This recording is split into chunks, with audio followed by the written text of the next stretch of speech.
Narito na ang Veritas Editorial, ang paninindigan ng Veritas 846 sa mga napapanahong usapin sa bansa. Pakinggan si Reverend Father Anton C.T. Pascual, ang radyo ng simbahan. Veritas Editorial. Kapanalig, nagsimula na ngayong araw ang ika-30 Komperensya of the Parties o COP30 ng United Nations Framework Convention on Climate Change. Ginaganap ito sa Brazil. Ang COP ay ang taunang pagpupulong ng mga kinatawan ng mga bansa upang tugunan ang ating nanganganib na climate change. Isang isyong kaugnay ng climate change ay ang ambag ng sektor ng enerhiya sa pag-init nga ng ating buong planeta. Sa ngayon, nakasalalay pa rin ang maraming bansa sa fossil fuels, gaya ng coal at petrolyo para lumikha ng enerhiya at kuryente. Ang pagsusunog ng fossil fuels ay nagbubunga naman ng greenhouse gases na sanhi ng pag-init ang ating planeta. Sumasabay ang Pilipinas sa pagtugon sa isyong ito sa pamamagitan ng tinatawag na energy transition o ang paglipat sa paggamit ng mas malinis na pagkukunan ng enerhiya.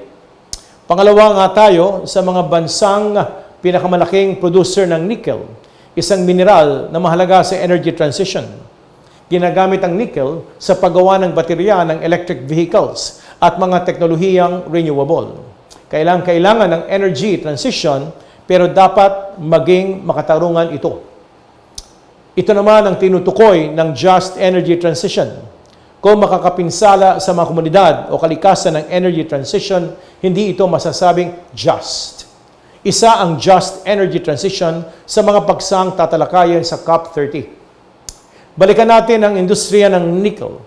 Sa datos ng Philippine Statistics Authority, umabot sa 74 bilyong piso ang kita ng industriya ng pagmimina ng nickel noong 2023. Pero ano ang kanyang kapalit?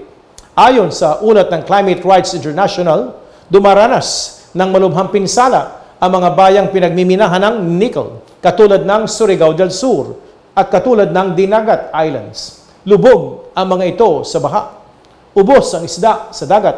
Sira ang mga sakahan. Kontaminado ang tubig at laganap ang mga sakit sa balat at baga. At ang mas masaklap pa, kapanalig, hindi naman Pilipinas ang gumagamit ng nickel sa minimina sa ating mga kabundukan. Sa lahat ng namiminang nickel sa nakalipas na 5 taon, mahigit 92% ay dinala sa China. Wala na ngang direktang pakinabang tayong mga Pilipino sa nickel na hinukay sa ating kalupaan. Pinapasan pa ng mga maliliit na komunidad. Opo, at mahihirap na kababayan natin ang mga negatibong epekto ng pagmimina. Kapanalig tayo nga ang pangalawang pinakamalaking producer ng nickel, pero may napapala ba tayo?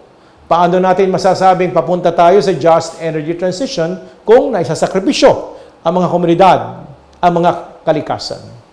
Turo ng ating Santa Iglesia, ang paggawa ng mga bagay na nagdadala sa mga tao ng kagutuman, ng kahirapan, ay para na ring pagpatay. Ganito mismo ang ginagawa ng pagmimina ng nickel sa ating mga kababayan. Nasaan po ang tinatawag nating sustainability kung apektado naman ang abilidad ng kasalukuyan at mga susunod pang henerasyon na puna ng kanilang mga pangangailangan? Kung may mga komunidad na nawawala ng tirahan, kabuhayan, at nalalagay sa peligro ang kalusugan, pangmatagalang pag-unlad ba ang nakakamit natin? Matatawag bang makatarungan o just ang energy transition na nakasalalay sa pagsira sa kalikasan? Kaya, mga kapanalig, sa pagdaraos ng COP30, naway magsilbing paalala sa mga leader ng mga bansa, kabilang ang ating mga kinatawan, ang aral mula sa Deuteronomio 16:20. Sabi nito, ang katarungan at ang katarungan lamang ang iyong dapat na sundin upang mabuhay ka at mapangalagaan ang lupang ibinigay sa iyo ng Panginoon. Kapanalig, magsilbisan ng gabay ito sa kanilang mga desisyon upang matiyak na ang bawat hakbang tungo sa malinis na enerhiya ay tunay na makatarungan. Isang pagunlad na hindi nag-iiwan, hindi nangaapi, at hindi lumalapastangan sa dignidad ng bawat tao at sa kabanalan ng kalikasan na binigay sa atin ng Diyos. Sa ganitong paraan, kapanalig, lamang natin may tataguyod ang isang tunay na malinis, maunlad, makatao, makakalikasang kinabukasan para sa lahat ng tao ngayon at sa mga susunod na salit-saling lahi. Yan po ang tunay na kahulugan ng sustainable development. Sumayin niyo ang katotohanan. Inyong napakinggan ang Veritas Editorial. Ugaliing pakinggan ng Veritas Editorial kasama si Reverend Father Anton C.T. Pascual. Veritas Editorial.